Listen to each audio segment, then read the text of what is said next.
In this screencast I'll show you how to use the Solver Statistics add-in. So here on the left hand side we have some XY data.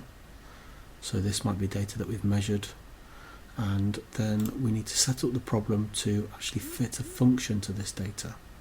So the function that we're going to fit is a third order polynomial shown here, and we can calculate a y calculated value here based on the 4 parameters and the x value, and we can do that all the way down to calculate a y calc value all the way through there.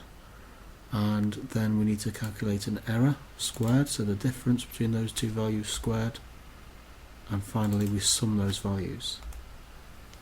And as shown in a previous video, we can work out what these values should be to give the best fit by using Solver to minimize this error squared, the sum of these errors squared.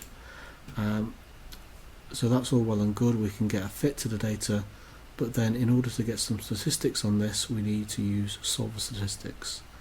So to do this we now click on Solver Statistics, we select the y values,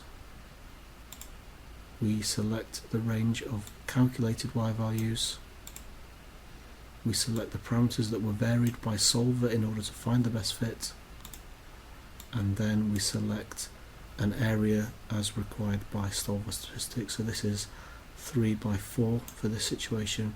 Click OK.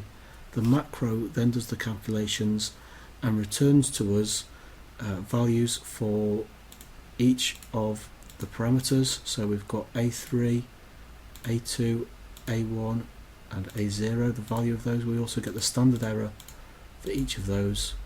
We get a value for r squared and we get a value for sy of x.